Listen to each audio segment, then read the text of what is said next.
Hey, and welcome back to the channel, all you flight sim enthusiasts and all of you racing sim junkies. Well, the doctor is red hot. He's on fire. I've stripped back the 3.5 degree of freedom motion simulator platform today, ready to begin the modifications on this platform to become our new 4.5 degree of freedom motion sim with the new surge axis. What does the new surge axis look like? Well, it's going to require one additional 12 volt wiper motor. It's going to require an additional Arduino Uno R3 board, and it's going to require an additional IBT2 controller. But doing it this way will mean that we can continue to use the SMC3 utility software, which is an excellent app for controlling our pulse width modulation and our PID loops. It's great for getting that all set up before we start using sim tools.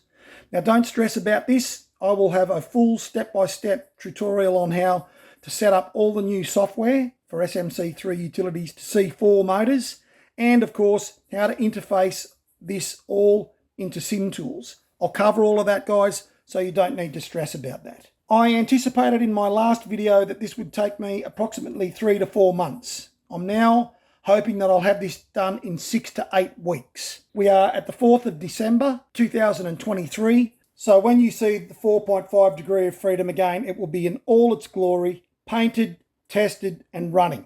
Now, I may have a progress video halfway through the modifications. If I get the time to do that, I will. If I don't, well, guys, them's the breaks. I am also working on all of my current YouTube channel videos, tutorials. I'm working hard, guys, to get them all time-stamped so it's easier for people to work through those videos and find what they need to find, where they're up to with their build. And I'm also working on getting all of the tutorials subtitled. So then my non-English speaking subscribers can use closed captions and Google Translate. So I'm working on that, guys, at the same time. It's important to understand that the new 4.5 degree of freedom modifications still require you to build the 3 or the 3.5 degree of freedom platform to start with. So all of the current build videos are still valid. They are not invalid. I'm not going to start a whole new tutorial series on the 4.5. I'm adding to the already existing tutorials on my channel. What will change is fundamentally the way that the uni joint and the front motor mount bracket, you can see removed here. I've magically moved forward in time, peeps. They are now going to be reconnected via a carriage system so then the entire top frame can move fore and aft. They're the elements that change. So you would just basically build any of the build elements in the tutorials up to those points, but do not hard weld those to the mid frame. Wait until you see how the new carriage system is implemented to the uni joint and the front motor mount bracket, and then you will be sweet. You won't make yourself more work like the doctor has to go through, because I actually have to modify this to incorporate the new 4.5 axis. So that's the best way I can really explain it. You can go through the builds and you can indeed start building the platform, but just don't hard weld the uni joint or the front motor mount bracket to the mid frame. Now, the other thing I'm doing in the build is I am shortening the platform. I'm shortening it from 2000 millimeters in length to 1600 millimeters in length.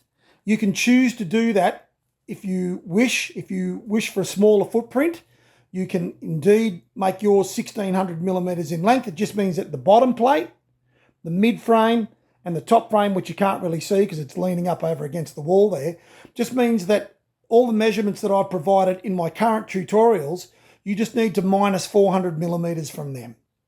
That is all that means, okay? Or if you have the space to allow your motion simulator to be 2 meters in length, then just build it as I built it in the tutorials to those current measurements. But if you would prefer a smaller footprint, it's going to remain the same width. It's still 1 meter. It's still 1000 millimeters in width.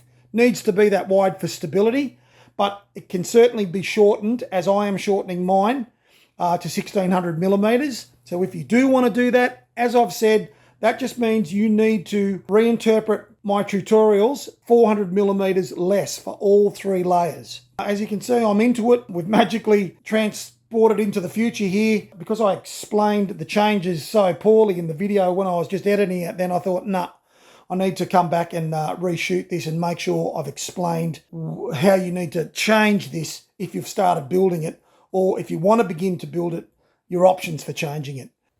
Okay, guys, until you hear the beautiful voice of the doctor again, you guys stay safe, stay healthy, and take it easy out there.